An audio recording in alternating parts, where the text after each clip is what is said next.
To HS classes बच्चों। ये रहने वाला है फ्रॉम ट्रेड टू टेरिटरी का लेक्चर नंबर 3, जिसके अंदर हम लोग पढ़ेंगे बैटल ऑफ बक्सर। इसके पहले वाले लेक्चर के लेक्चर नंबर 2 में हमने पढ़ा था बैटल ऑफ प्लासी और उसका एंड भी देखा था कि उसमें कैसे एंड अप हुआ था। इसमें पढ़ेंगे बैटल ऑफ बक्सर। तो थोड़ा सा रिकैप दे देता हूँ पिछले लेक्चर का। पिछले लेक्चर में क्या हुआ था, सिराजुद्दौला जो थे वो हार चुके थे। रॉबर्ट क्लाइव ने उनको हरा दिया था, मीर जाफर को न्यू किंग बना दिया गया था। और उसके बाद हमने लास्ट में हमने पढ़ा था कि पपेट रूलर को भी जो है ब्रिटिशर्स ने नहीं छोड़ा, फिर मीर जाफर को छोड़ के मीर कासिम को लाया गया था। तो उसके बाद की कहानी को देखते हैं क्या हुआ।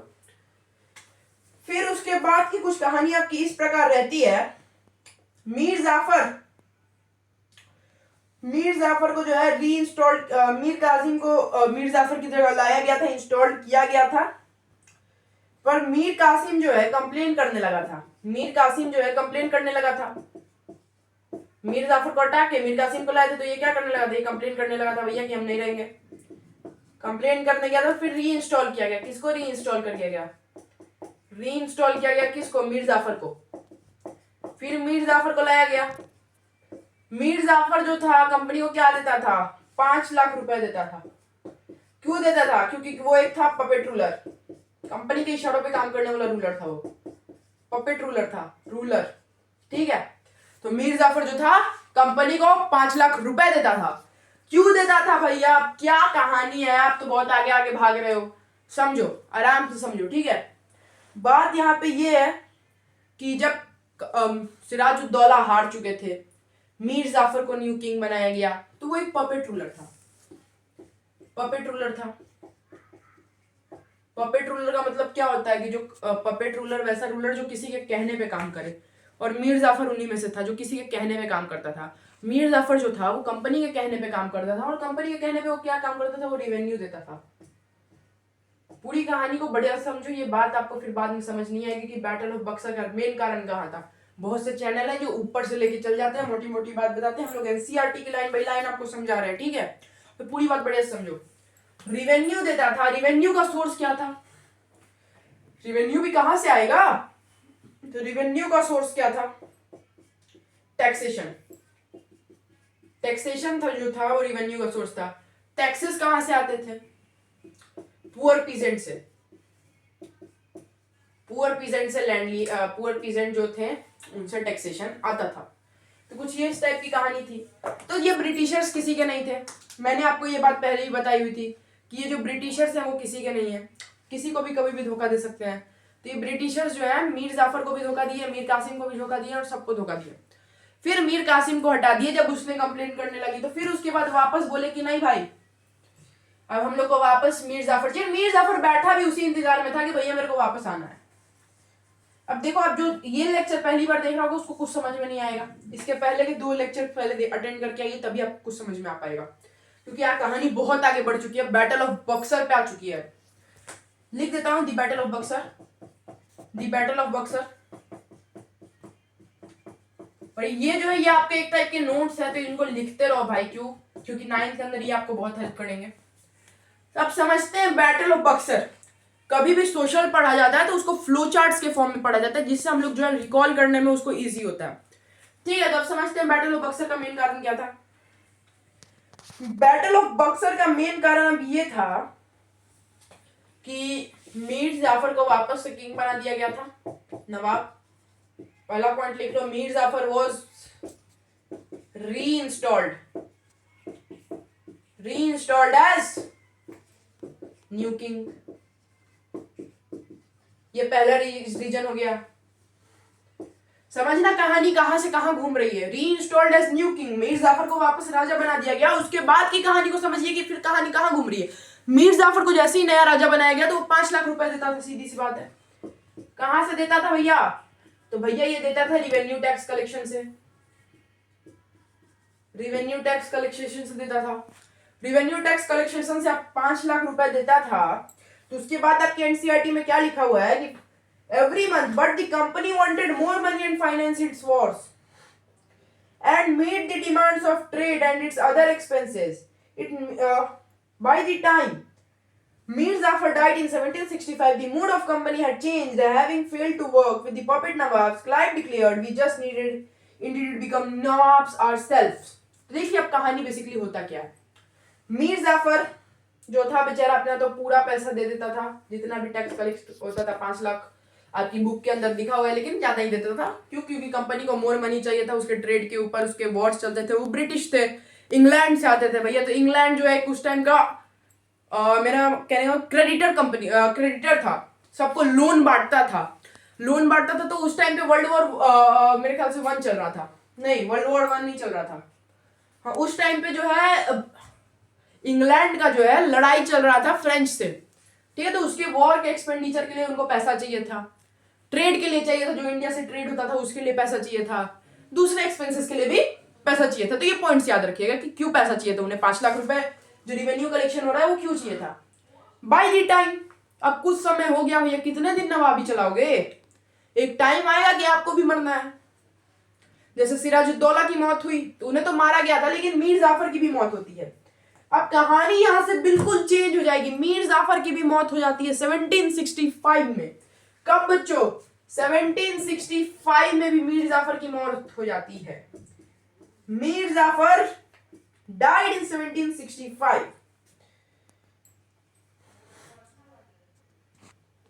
सुनिए, अब मीर जाफर की भी मौत जो है 1765 के अंदर हो जाती है। लेकिन आपने तो बताया नहीं कि बैटल ऑफ बक्सर कब हुआ। बैटल ऑफ बक्सर हुआ 1764 के अंदर। ये मैंने मोटा मोटा भी कहानी बता दी आपको। अब मैं समझाता हूं बैटल ऑफ बक्सर हुआ क्यों।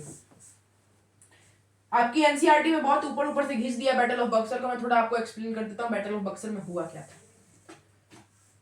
ये कुछ पॉइंट्स आपको समझ में आ गए हैं, तो चलिए बैटल ऑफ बक्सर समझते हैं। बैटल ऑफ बक्सर में क्या हुआ था, आपको अगर नाम याद हो तो मैंने अभी मीर कासिम का नाम लिया था। बैटल ऑफ बक्सर 1764, जो कंप्लेन कर रहा था Mir Qasim, complain changed into revolt,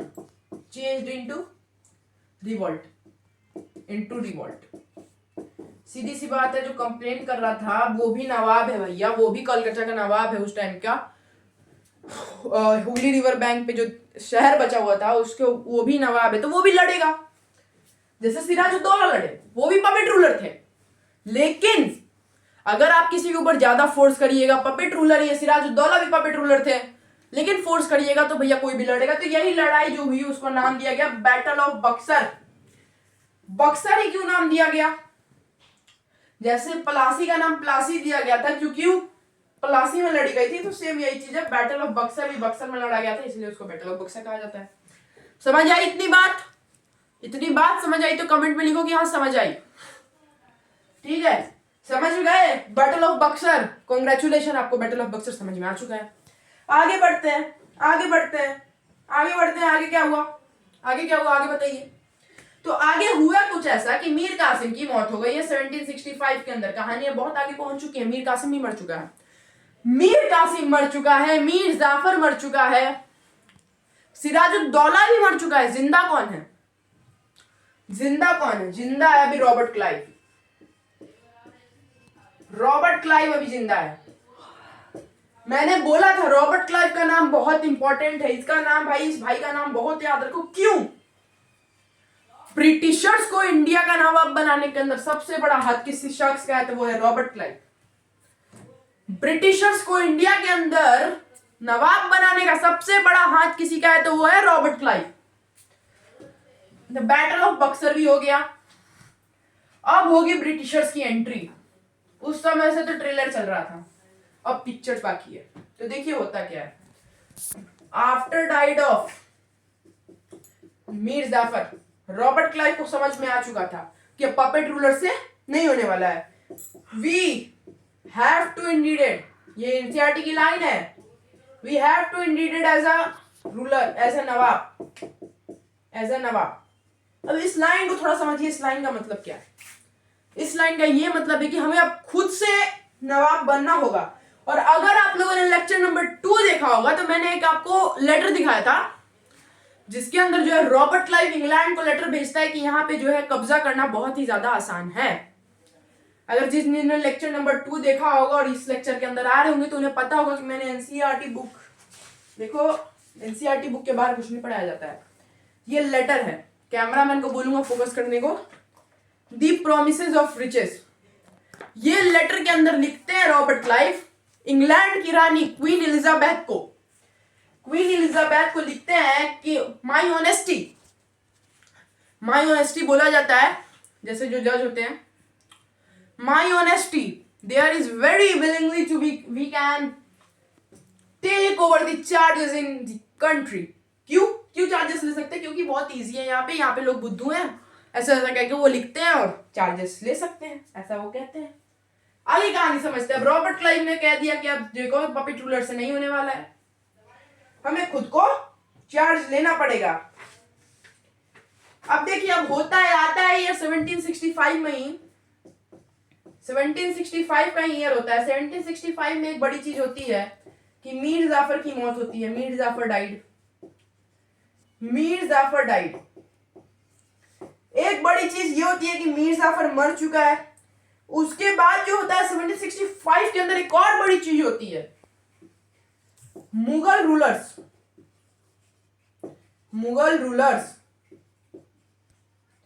1765 की ही बात हो रही है। मुगल रूलर्स को क्या मिल जाता है? उनको दीवान मिल जाता है। अब ये दीवान क्या पलंग वाला दीवान? नहीं, पलंग वाला दीवान नहीं बच्चों। दीवान का मतलब यहाँ पे है उनको जो है प्रोविंस मिल जाता है ऑफ बंगाल।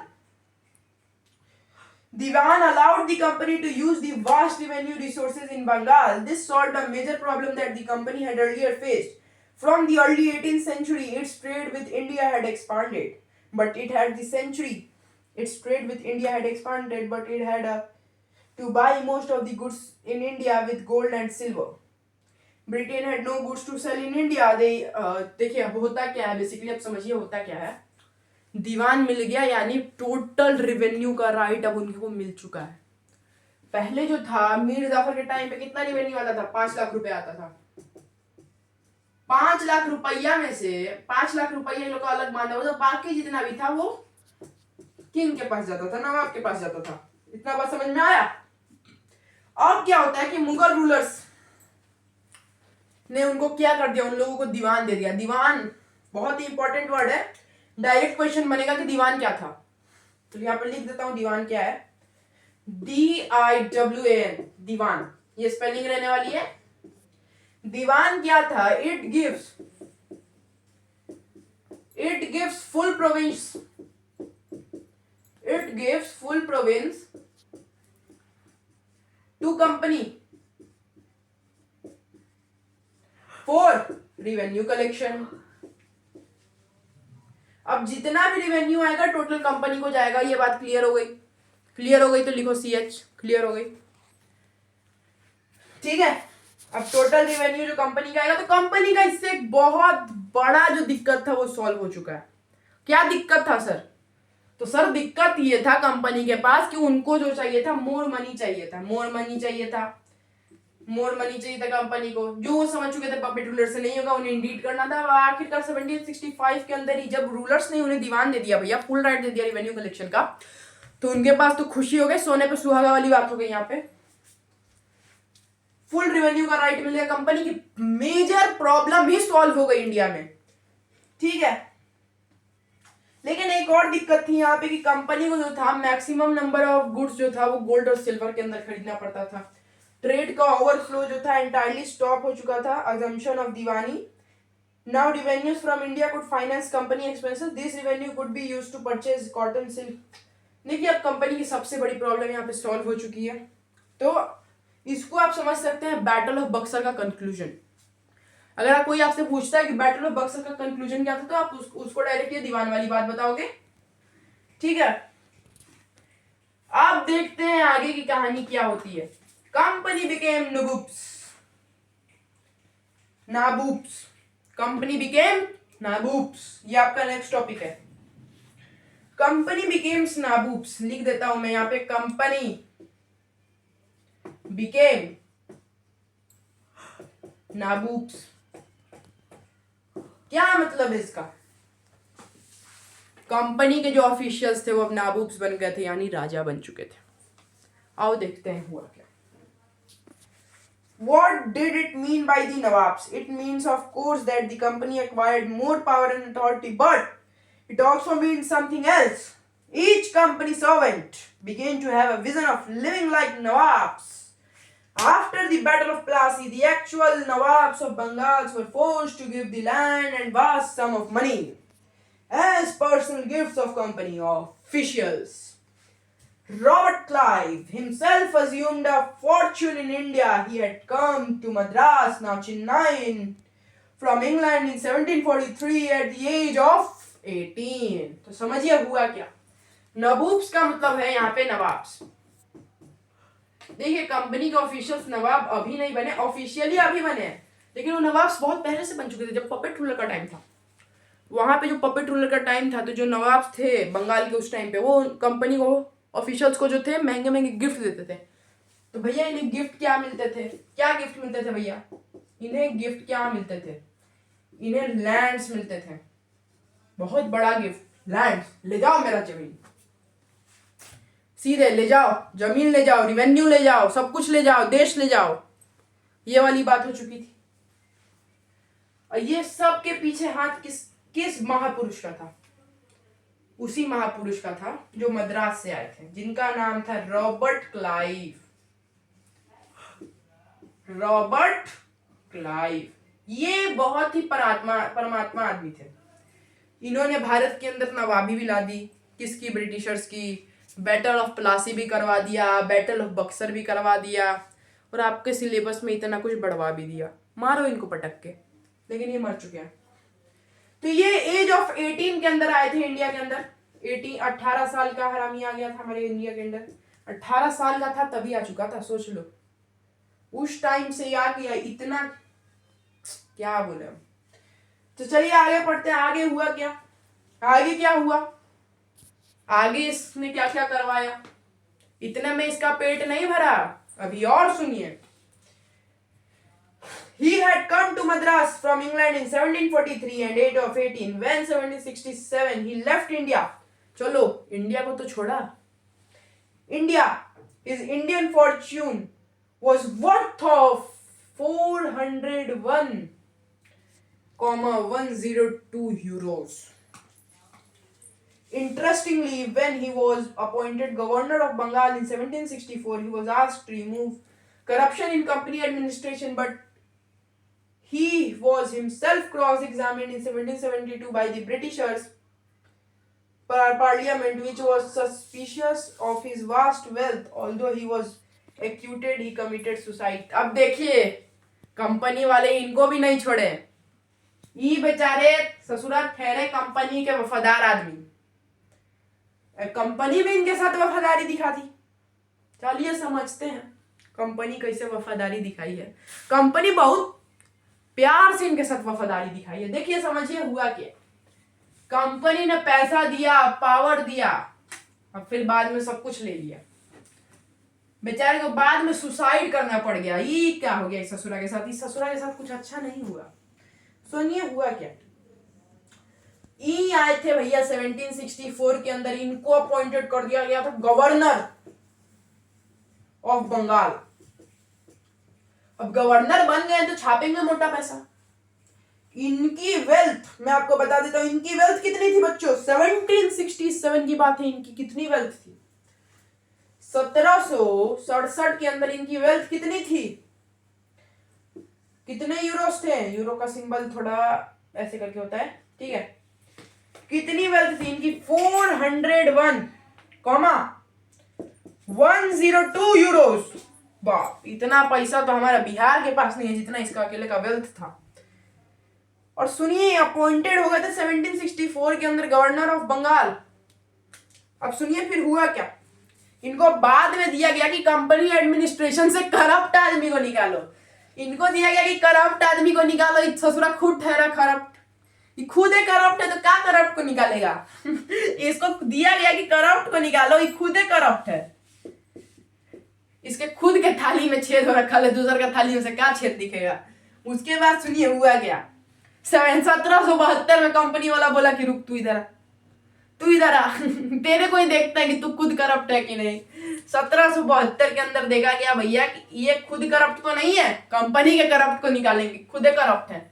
तो ये खुद करप्ट था भैया. अब कंपनी ने जब देखा कि ससुरा खुदे करप्ट है इतना कंपनी को कैसे पता चला कि करप्ट है? कंपनी ने देखा इतना ही मोटा माल कहां से आया, इतना पैसा कहां से कमा लिए आप। कंपनी ने देखा कि इतना पैसा आप कमा कहां से लिए, हिसाब दीजिए। इनकम टैक्स वाला बन गया कंपनी यहाँ पे, हिसाब मांगा। हिसाब इनके पास था नहीं, चारा इनके पास था नहीं, दरवाजा सामने था, जाके लटक गए, मर गए। ही कमिटेड सुसाइड, लिखो, ही कमिटेड सुसाइड, मर गए ससुरा, सुसाइड कर लिए।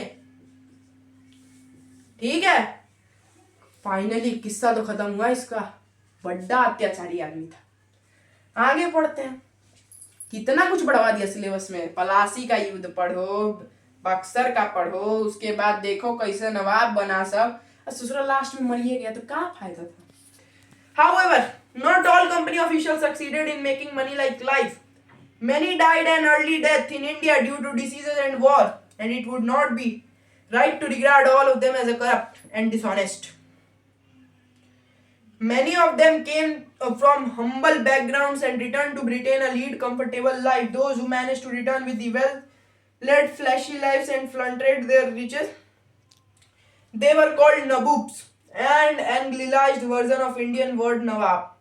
They were often seen as upstarters and social climbers the British society and were ridiculed or made fun of plays in cartoons.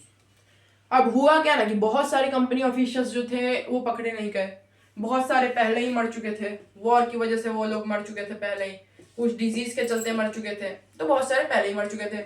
अब जो सक्सेस हो गए वेल्थ के साथ, पैसा के साथ जो चले गए वापस ब्रिटेन, उनको नबूब्स बोला गया, और जिसका मतलब नवाब भी होता है, नवाब ही होता है। तो वो चीज यहाँ पे लिखी गई है। बाद में इसका कार्टून फन ब्रिटेन के अंदर बनाया गया। आप समझते हैं कि यहाँ पे दिया हुआ है, how did Clive see himself, थोड़ा सा पढ़ लेते हैं, इंपॉर्टेंट है। At his hearing in front of committee in Parliament, Clive declared he had shown admirable resistance after the Battle of Plassey. देखिए हुआ क्या, बैटल ऑफ प्लासी के बाद ससुरा कमाया बड़ा पैसा, बड़ा बहुत पैसा कमाया। रॉबर्ट क्लाइव जो है बच्चों बहुत पैसा कमाया, बहुत। देखिए अब मजाक से हटके हो गया, मस्ती मजाक बहुत था, अब सीरियस बात कर रहा हूँ, सीरियसली समझो। रॉबर्ट क्लाइव ने कमाया बहुत पैसा। कितना यूरोस कमा लिया? 401,102। इतना यूरोस का अगर इंडिया में वैल्यू निकाला जाए तो कुछ ट्रिलियंस में जाएगा, कुछ ट्रिलियंस, समझे?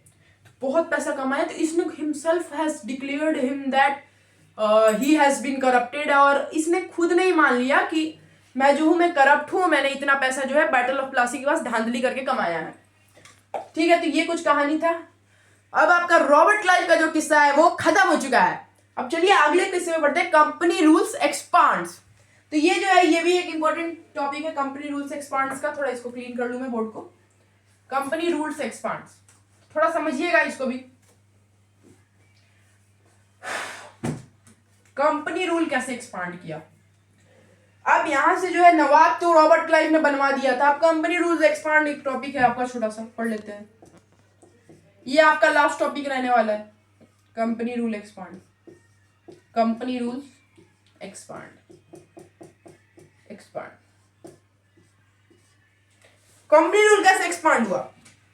If we analyze the process of annexation of Indian states by the East India Company from 1757 to 1857, certain key aspects emerged. The company rarely launched direct military attack on the unknown territory. Instead of it is used to variety of political, economic and diplomatic methods to extend its influence before the annexing an Indian kingdom. देखिए अब सीधी सी बात है बच्चों, देखिए company जो है 3-4 तरीके से काम करती थी, 3-4 तरीके से उनका वेस था, 3-4 तरीके का उनका वैरायटी था इंडिया के ऊपर जो है काबू करने का। 3-4 तरीके से जो है कंपनी जो है काबू करती थी इंडिया के ऊपर। वो डायरेक्टली किसी के ऊपर जाके हमला नहीं करेगी, डायरेक्टली किसी के ऊपर हमला नहीं करेगी, डायरेक्टली नो वॉर। आपने अगर बंगाल का भी केस देखा होगा तो बंगाल के ऊपर भी उन्होंने डायरेक्टली हमला नहीं किया था, उन्होंने इकोनॉमिकली और पॉलिटिकली जो है बंगाल को इन्फ्लुएंस किया था, इकोनॉमिकली एंड पॉलिटिकली। इन्होंने डायरेक्टली हमला नहीं किया, इन्होंने इकोनॉमिकली और पॉलिटिकली जो है बंगाल की जियोलॉजी को समझ के उसके ऊपर जो है अटैक किया था। तो ये बेसिकली माइंडसेट से खेलते थे किनके? नवाब्स के। तो ये इनका एक टेक्निक था और डीपॉलिमेटिक करते थे। डीपॉलिमेटिक करते थे। डीपॉलिमेटिक का मतलब होता है डायरेक्टली पॉलिटिक्स करते थे। पॉलिटिक्स करके जो है ये लोग जो है डायरेक्ट ई स्टेट को हाथ लगाते थे। और एक और चीज था कि इंडियन ई स्टेट्स को ये लोग बहुत रेयरली टच करते थे। किसी को ये नहीं है कि डायरेक्टली मिलिट्री उठाई और डायरेक्टली जाके उसके ऊपर कब्जा कर लिया। लोग बहुत रेयर ये लोग ज्यादा इसके ऊपर ध्यान देते थे इकोनॉमिकली और पॉलिटिकली वेल्थ पे। ठीक है, तो ये था आपका लेक्चर नंबर 3। इसके बाद की कहानी पढ़ेंगे हम लोग अगले लेक्चर के अंदर, जिसके अंदर टीपू सुल्तान मैसूर वॉर को खत्म करेंगे। Thank you for watching. Sign of.